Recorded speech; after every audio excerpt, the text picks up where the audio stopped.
Russia regroups to attack eastern Ukraine, while President Joe Biden and Western leaders consider ways to push back. Refugee crisis. How one Catholic agency is meeting refugee challenges in the Mediterranean and Ukraine. Disturbing violence. Confronting social and spiritual darkness amidst a rash of high-profile shootings in the U.S. And lifting mask mandates. Learn about the changing rules facing travelers. On EWTN News Nightly for Tuesday, April 19th, 2022.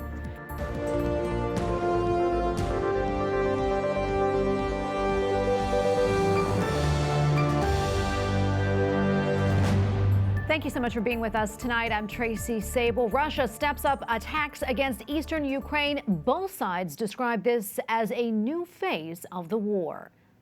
So we've seen the escalation of artillery bombardments and air bombardments.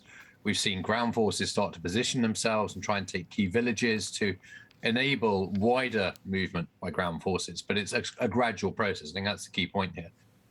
British intelligence analyst Justin Crump says Russia has not been able to hide its troop buildup. It is trying to bust through Ukrainian front lines. Russian troops did seize control of one town in the Donbas region, but Ukraine says its defensive line has held elsewhere. While Spain says its prime minister will travel to Ukraine in the coming days, Pedro Sanchez is expected to meet with Ukrainian President Volodymyr Zelensky. The news comes after Spain announced that it would reopen its embassy in Kyiv. President Joe Biden spoke to U.S. allies today to find ways to better help Ukraine and to strengthen efforts to hold Russia accountable. White House correspondent Owen Jensen reports. Owen? Tracy, good evening to you. The White House says that President Biden spoke by phone this morning for about an hour and a half with allies from Canada, the UK, France, Japan, and Italy, affirming their solidarity with the Ukrainian people. Later, the president traveled to Portsmouth, New Hampshire. We'll get to that in a moment, but first, the very latest in Ukraine. The UN says 12 million people have been uprooted by the war in Ukraine. Here, people living out their final days in a hospice had to be evacuated. And as the fighting drags on, the White House says it'll continue to rally the world to stand up to Russia's aggression. And that, according to one special advisor, means two things. Number one, increasing the amount of weapons and ammunition and other security assistance that we get into Ukraine so the Ukrainian military can defend itself. And number two, continue to impose costs on Russia to limit its ability to finance this war and to limit its ability to project power over the long term.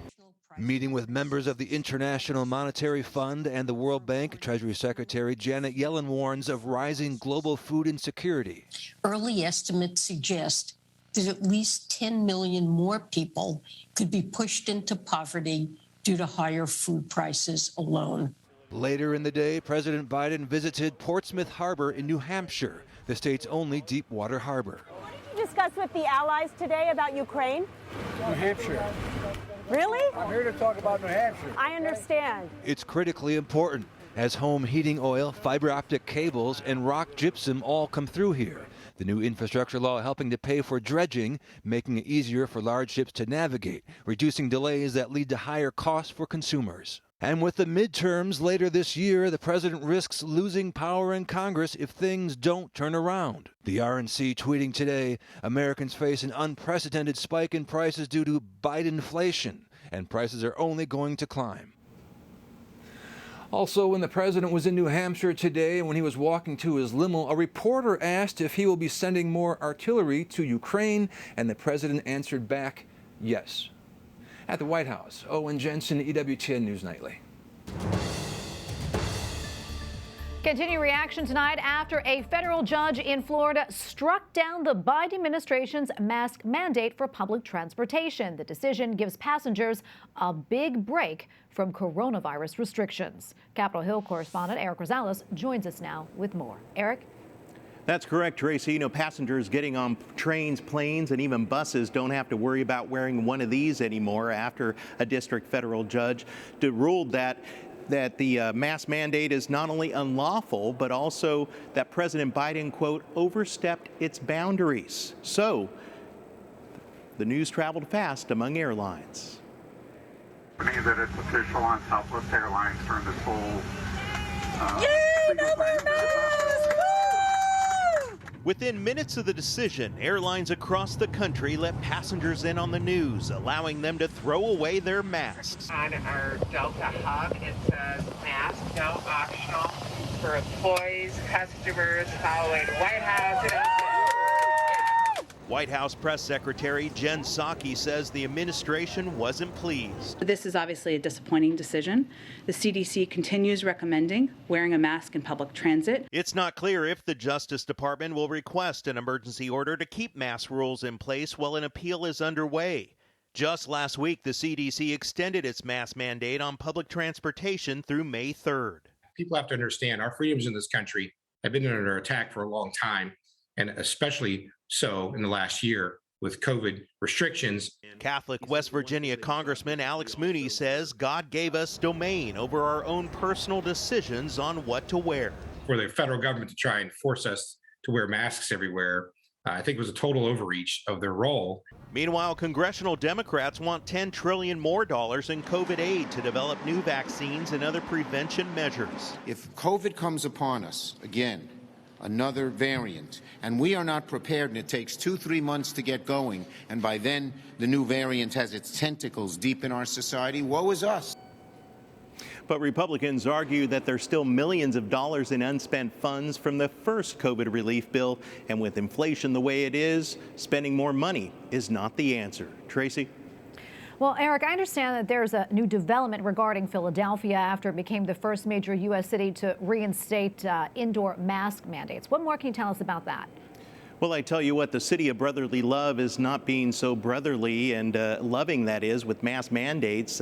Even though the CDC data shows that Philadelphia is still showing very low COVID rates coming out of that city, city officials have decided to go ahead and install the mask mandates. But a group of local business owners and even citizens, private citizens, have decided to file a lawsuit, and we'll continue to follow that story. Tracy? All right. Thank you so much. Correspondent Eric Rosales reporting from Capitol Hill. Thank you again, Eric. And we are tracking a recent increase in COVID-19 cases among children. More than 33,000 positive cases were reported as of the end of last week. However, the number is still less than January's peak, when more than 1.5 million new cases were confirmed. Deadly explosions struck 2 schools in Kabul earlier today, killing 6, including students. 17 other people were injured, some seriously. The attack struck a mostly Shiite neighborhood in Afghanistan's capital. The area has been a target for ISIS militants. Palestinian protesters and Israeli troops clashed in a West Bank village today. Thousands of Israelis marched to the side of a demolished settlement and called on the government to rebuild it. The area has been the scene of frequent violence by settlers and Palestinians in recent months. The U.S. is sending 2 diplomats to the Solomon Islands over its recent security agreement with China. China's Ministry of Foreign Affairs confirmed today that the pact has been signed, but its exact terms remain unspecified. The U.S. and Australia fear Chinese establishment of a military presence in the South Pacific nation, whose main island is Guadalcanal. A series of high-profile shootings in the United States interrupted the peace of Holy Week and Easter. Correspondent Owen Jensen asked White House Press Secretary Jen Psaki about the violence. What does the president believe is causing such a callous disregard for human life in this country? Well, let me first say, and thank you for the question, these shootings are horrific and must stop. Our prayers are with the survivors, those who are lost, and their families. I can't attribute, obviously this just happened over the weekend, the reasoning. The press secretary adds President Joe Biden wants to take more steps to stop gun crime. And joining me now is Deacon Harold Burke-Sivers, co-host for EWTN's Blueprint for a Happy Life. He also has 2 decades of experience in law enforcement. Deacon Harold, always so good to see you. Thank you so much for your time today. Let's talk a little bit more about the tragic shootings over the weekend, which of course comes on the heels of that mass shooting on a New York City subway train that rocked the nation. I'd like to get your thoughts on all the recent violence and what you think may be fueling it. Yes, thank you, Tracy. As America has seen an explosion in violence since the start of the COVID-19 pandemic and all the associated lockdowns and restrictions. Overall, violent crime is up by 12%. Murder and manslaughter up by 26%. And these are all FBI statistics. Rape up 38%. Aggravated assault up 29%. Motor vehicle theft up 48%. And I know that's true in our city of Portland, Oregon. We've seen a massive spike in crime. And I think there are a number of factors. It's not just one simple answer. And we can't go back to polemics. You know, it's the Democrats' fault, it's Republicans' fault, it's conservatives' fault, it's gun regulation. That nothing to do with it. Here's the thing. I think part of it is the defunding the police efforts and a lack of respect for law enforcement and not being afraid of, a quick response by police given the current environment that we're in. I think access to illegal weapons is very easy in this country. I think poverty and the poor economy is playing into this. I think the disrespect for human life with war and abortion, mental illness, frustration, and overall sense of hopelessness, I think are all contributing factors why we're seeing an increase in violence. Yeah, another thing I want to bring up too is, because of this increase in violence, a lot of people feel unsafe. And so, people are wondering, how can we protect, our Second Amendment rights while balancing the need for protection and protecting innocent people to ensure that tragedies like the ones we talked about don't happen again? Yes.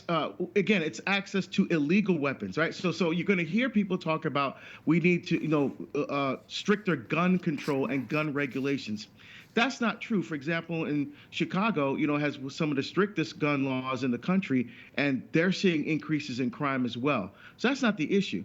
The issue is we have to return to really Christian principles, the dignity and the respect of every single human person. We need to empower communities to strive for anti-violence responses. We need to extend programs for youth and for mental illness. A lot of these crimes are committed by young people and mostly males, which also tells me, Tracy, that we need to work on building the nuclear family, the domestic church, with strong fathers and mothers working together to build up family life. If we have strong families, Tracy, we have a strong church, we have a strong culture, and we have a strong culture, then we get ourselves back on track again. Deacon, I want to talk a little bit more about that because, we do see that in society, a breaking down of the family and almost people wanting to do that. How can we do that? How can we help keep the families together and promote family life? Well, one of the things we need to do, of course, is to continue the efforts that have been making through the church and other religious organizations to really help men to understand what it means to be a real man. Going out there and fornicating and committing crime is not what it means to be a man. We need to return to, again, a godly understanding, this fear of the Lord. And what we mean by fear of the Lord, Tracy, is honor, reverence, and respect for God. The further we've gotten away from God, the more we're seeing an increase in violence because we're opening our hearts to evil. And that's exactly what doesn't need to happen. I think education is going to be absolutely key, giving opportunities for our young people to really educate themselves and to create opportunities for themselves to get out of the situations that they currently find themselves in. So the more we can support families, the more we can support education, the more we return to a fear of the Lord and honors, reverence, and respect for our faith, then we'll start to see real improvement in the situation we're seeing in our country. Well, Deacon Harold, thank you so much for coming. Always so great to get your analysis. We appreciate it. God bless you. Thank you so much. God bless you. Coming up, a Catholic ministry serving on the front lines to aid suffering refugees.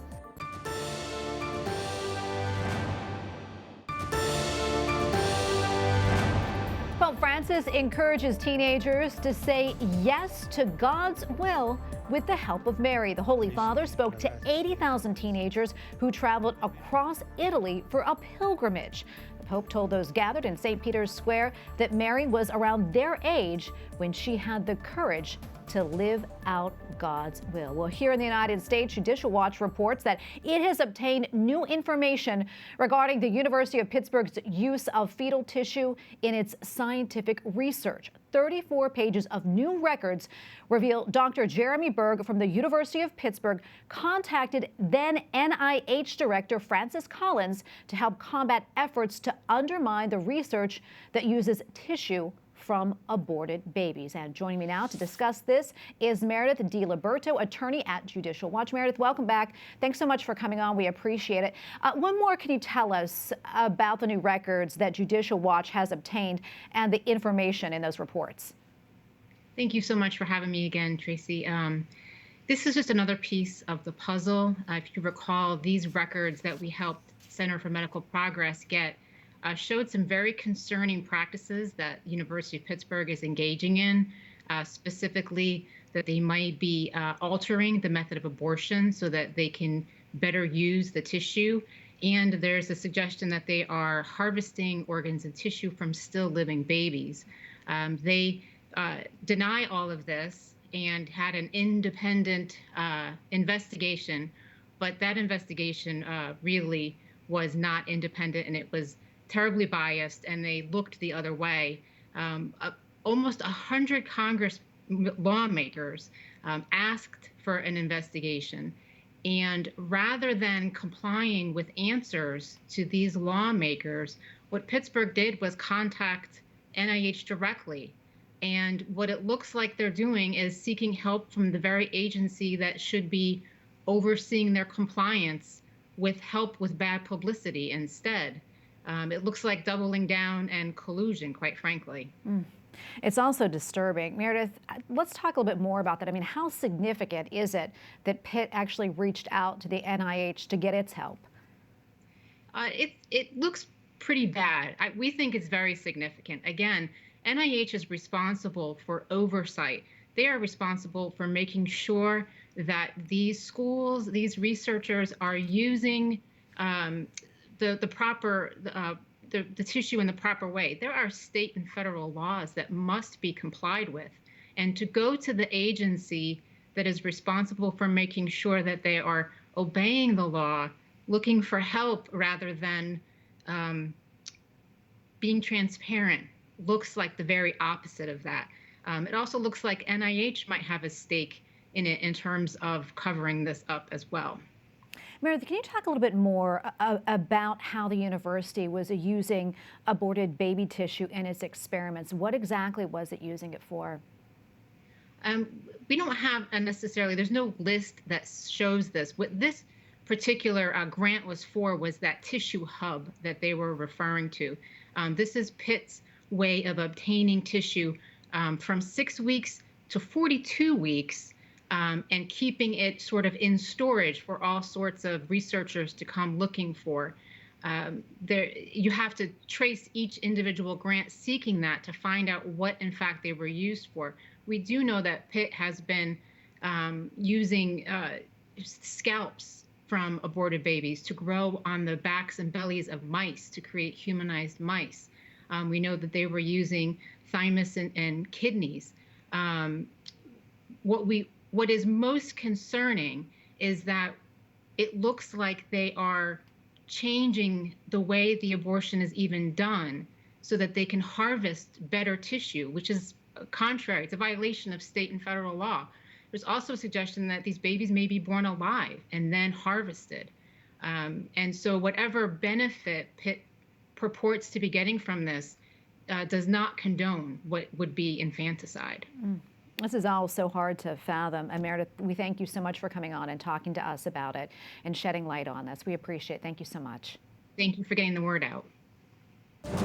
Up next, celebrating the election anniversary of the Pope Emeritus.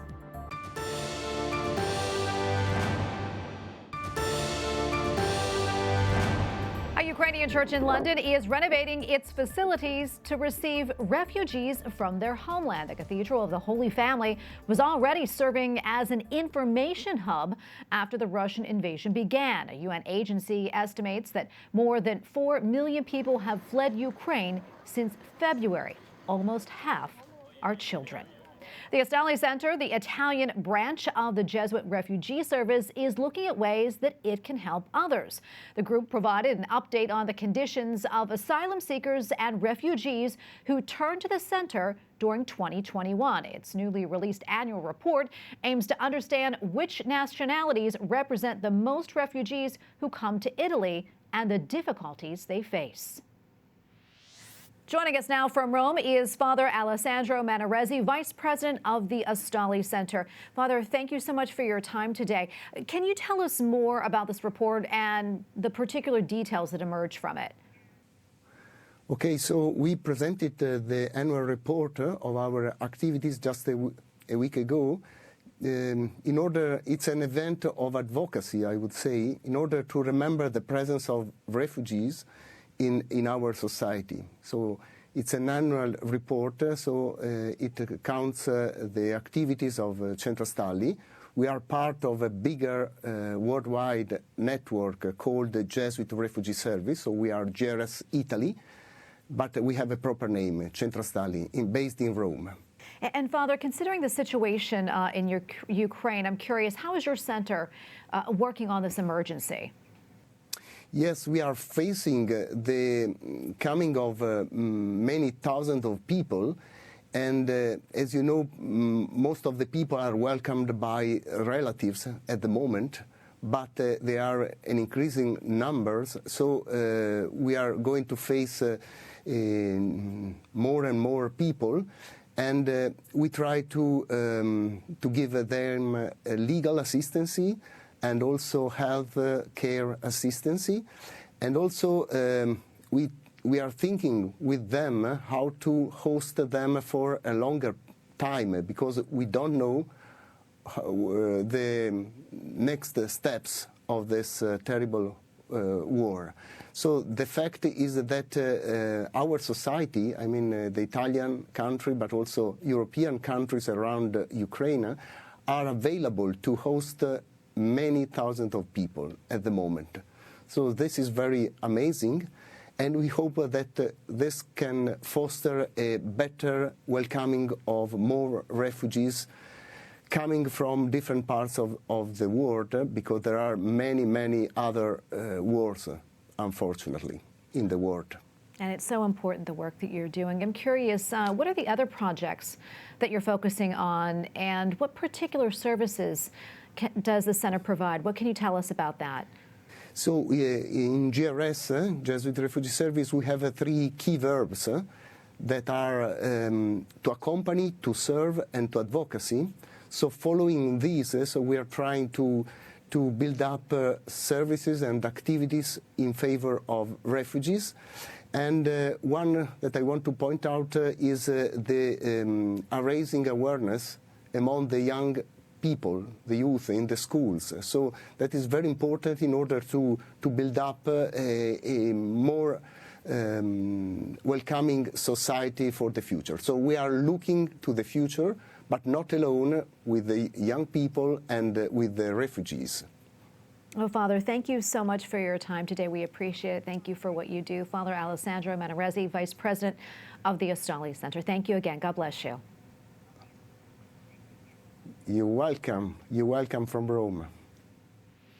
And finally tonight, on this day back in 2005, Cardinal Joseph Ratzinger became Pope Benedict XVI. Cardinal Ratzinger was elected following the death of St. John Paul II, which was the vigil of Divine Mercy Sunday that year. In addition to today's anniversary, Pope Emeritus Benedict XVI just turned 95 years old. His birthday was this past Holy Saturday, April 16th. Happy birthday. And we thank you for watching tonight. For the entire EWTN News Nightly team, I'm Tracy Sable. Good night and God bless.